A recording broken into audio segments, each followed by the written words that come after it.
आपको मैं एक बड़ा ही रोचक किस्सा बताने वाला हूं, जिनमें कि दिल्ली पुलिस के कांस्टेबल पंकज शर्मा जी यानी कि पंडित जी जो थे, इन्होंने भाई साहब चुनावी मैदान में अपना दाव चल दिया और एकदम जो है बाहर आकर के एक अपने आप को ये प्रेजेंट किया कि हाँ मैं वो शख्स हूं जो कि सरकार की नौकरी करने के बावजूद भी एक सरकारी इलेक्शन लड़ सकता हूं। मेरा नाम पंकज शर्मा है जी, मैं दिल्ली पुलिस में कांस्टेबल हूं और मैं निर्दलीय चुनाव लड़ रहा हूं नई दिल्ली विधानसभा क्षेत्र से। मेरा चुनाव चिन्ह जूता है। चुनाव लड़ने का आइडिया कहां से आया? सर, जिस तरीके से ये चुनाव में अपराध को एक मुख्य मुद्दा बनाया था, तो मैं दिल्ली का निवासी भी हूँ और दिल्ली पुलिस में नौकरी भी करता हूँ। 40 साल से दिल्ली में रह रहा हूँ। दिल्ली पुलिस में मुझे 22 साल करते हो गए। अब सर, अपराध के मुद्दे पर पुलिस की जो कार्यशैली है उससे मैं भलीभांति परिचित हूँ और जो दिल्ली वासियों की जो समस्याएं हैं उससे भी मैं भलीभांति परिचित हूँ। और दिल्ली पुलिस के कांस्टेबल थे पंकज शर्मा, जो कि नई दिल्ली विधानसभा सीट से जो है इन्होंने अपना पर्चा दाखिल किया था। अब आपको ये पता होगा कि नई दिल्ली विधानसभा सीट कितनी हाईटेक सीट है भाई साहब, क्योंकि इस पर अरविंद केजरीवाल थे और साथ ही में प्रवेश वर्मा जो कि बीजेपी के थे। ये दो महाशख्सियत, साथ ही में अब तीसरे जो उभर के आए थे वो थे पंकज शर्मा। शायद आपने नाम नहीं सुना होगा, लेकिन पूरी कहानी मैं आपको बताता हूं।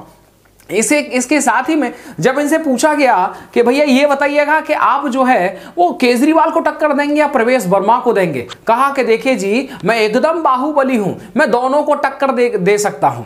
साथ ही में इस नई दिल्ली विधानसभा सीट से इस बार जो परचम लहरेगा वो दीपक शर्मा का ही लहरेगा। अब इनसे पूछ लिया गया कि बताइएगा कि आप ये बताइए सरकारी कर्मचारी होने के बावजूद क्या आप जो है वो किसी भी चुनाव में अपना चुनाव लड़ सकते हैं या फिर नहीं लड़ सकते। इनका जवाब सुनिएगा। इन्होंने कह दिया कि साहब देखिएगा, अरे हमारे लिए क्या कोई स्पेशल है। अभी इन्होंने एक उदाहरण दिया था, वो उदाहरण है डॉक्टर दीपक घोगरा। इन्होंने बताया कि डॉक्टर दीपक घोगरा जो राजस्थान के डूंगरपुर विधानसभा क्षेत्र से लड़े थे, जो कि एक सरकारी पेशे से स्त्री रोग विशेषज्ञ थे। इन्होंने उनका एग्जाम्पल दिया कि जबकि वो सरकारी अधिकारी, सरकारी कर्मचारी जब किसी भी चुनाव को लड़ सकता है तो भाई मैं क्यों नहीं लड़ सकता। मुझे जो सीख और शिक्षा मिली है वो दीपक घोगरा जो डॉक्टर साहब है उनसे मिली है। जब उनको जो है इसमें छूट दी जा सकती है, उनको लड़ाया जा सकता है और कोर्ट के द्वारा जो है उनको आदेश। मैं आपको बता दूं, जो डॉक्टर दीपक घोगरा जो थे ना, वो राजस्थान के डूंगरपुर विधानसभा क्षेत्र से लड़े थे। उनको स्पेशल, ये बहुत रेयर होता है कि जब भी कभी इस तरह का डिसीजन किसी के फेवर में आए तो वहां की राजस्थान की हाई कोर्ट के द्वारा यह निर्णय लिया गया था और उनको बताया गया था कि देखिएगा आप जो है अगर इलेक्शन में भाग लेना चाहते हैं, चुनाव लड़ना चाहते हैं तो आप चुनाव लड़ सकते हैं। फिर इन्होंने कहा कि साहब देखिएगा चुनाव में तो या तो हार होगी या जीत होगी, अगर मैं हार गया तो क्या मेरी नौकरी चली जाएगी।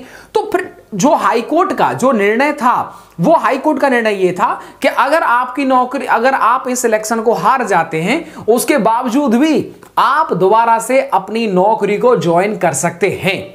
अच्छा, अब जो है वो दीपक शर्मा, जो ये पंकज शर्मा जो है वो दिल्ली के, उनकी क्या स्थिति है? क्या सर अभी वर्तमान में क्या वो हारे या फिर जीते? इन दोनों की बातों को मैं अब चर्चा में इसमें शामिल करना चाहूंगा। आपके मन में होगा कि भैया ये बताओ इनको वोट कितने मिले थे, तो मैं आपको बता दूं इनको, यानी कि पंकज शर्मा जो थे, इनको वोट मिले थे 9 वोट। कितने? 9 वोट मिले थे इनको। अच्छा, 9 का दुगुना कर दिया जाए तो कितना हुआ? 18। यानी कि 18वें नंबर पर 9 वोट प्राप्त करने वाले पंकज शर्मा जो है इनका स्थान आया था। अब आप कहेंगे कि सर जी बताओ 18 मतलब 17 ऑलरेडी इनसे ऊपर थे। जी बिल्कुल थे। क्या ये सबसे लास्ट है क्या? भाई बिल्कुल लास्ट नहीं है, इनसे भी नीचे ना, मतलब पंकज शर्मा जी से नीचे भी 5 और जो है वो सदस्य थे जो खड़े हुए थे, जिनको 4 वोट, किसी को 5 वोट। चलो भला हुआ इनका कि इनको 9 वोट मिल गया। अब आप कहेंगे कि साहब ये बताइएगा कि इनका चुनाव चिन्ह क्या था। अब देखो अरविंद केजरीवाल यानी आम आदमी पार्टी, उनका जो सिंबल है वो क्या है पता है? उनका झाड़ू है। तो अब झाड़ू उनको दे दिया तो जूता इनको दे दिया। तो जूता जो सिंबल मिला था इलेक्शन के लिए, चुनाव लड़ने के लिए, वो मतदान करने के लिए इनको मिला था जूता। यानी कि आपको जो है वो जूता आपका चुनाव चिन्ह है और इसी को प्रचार प्रसार करना है।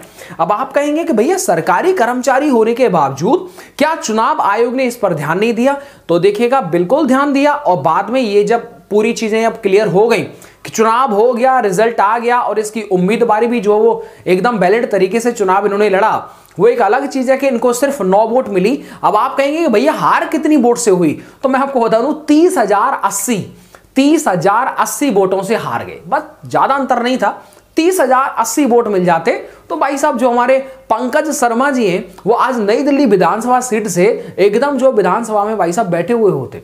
अब उनका ये सपना ये था कि देखिएगा सरकारी नौकरी में रहते हुए मैं बहुत बेहतर तरीके से क्राइम को लेकर के हर चीज को, परेशानी को जानता हूं कि क्राइम कैसे होता है और साथ ही में इनको कैसे रोका जाता है, साथ ही में दिल्ली वासियों की क्या क्या प्रॉब्लम, क्या क्या मुख्य समस्या है, तो यार मुझसे बेहतर जो है वो कौन जानता होगा। आपको पता होगा प्रवेश वर्मा जो है वो बीजेपी के कैंडिडेट्स हैं और जो कि जो है वो नई दिल्ली विधानसभा सीट से जीत गए, जिन्होंने अरविंद केजरीवाल को लगभग आई थिंक 4,000 के आसपास जो है वोटों के अंतर से उनको हरा दिया था। अब एक और चीज आपके मन में ये होगा कि भैया एक चीज और आप मुझे बताइएगा कि क्या कोई भी सरकारी कर्मचारी इलेक्शन लड़ सकता है या फिर नहीं लड़ सकता?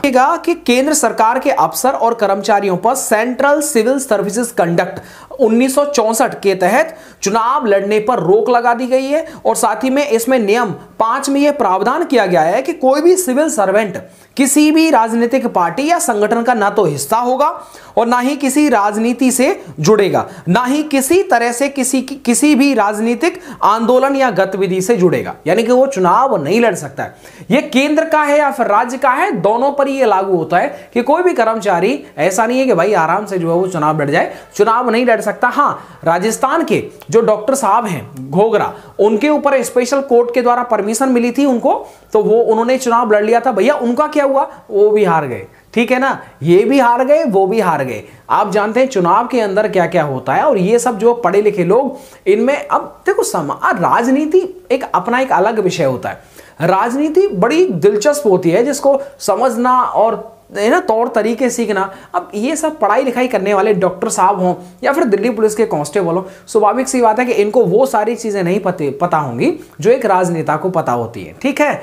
तो बिल्कुल ये बड़ी ही इंटरेस्टिंग कहानी थी कि भाई जब मेरे पास में ये कहानी आई तो मुझे भी ये लगा कि यार इसको एक बार जो देखना चाहिए कि हुआ क्या, यानी कि जो पंकज शर्मा जी हैं इनका हुआ क्या। फिर देखा गया तो ये हार गए, लेकिन इनके मन में इच्छा थी। अब लास्ट में इनका रिजल्ट क्या रहा देखिएगा। इनको जो जैसा रिपोर्ट्स आ रही हैं उस रिपोर्ट्स में साफ साफ है कि इनको जो है सस्पेंड कर दिया गया है, इन पर विभागीय कार्रवाई चालू कर दी है, अनुशासनहीनता चालू कर दी है। भैया ये बताइए, जब इन्होंने चुनाव लड़ने के लिए पर्चा भरा होगा तो क्या वहां पर एफिडेविट नहीं दिया होगा?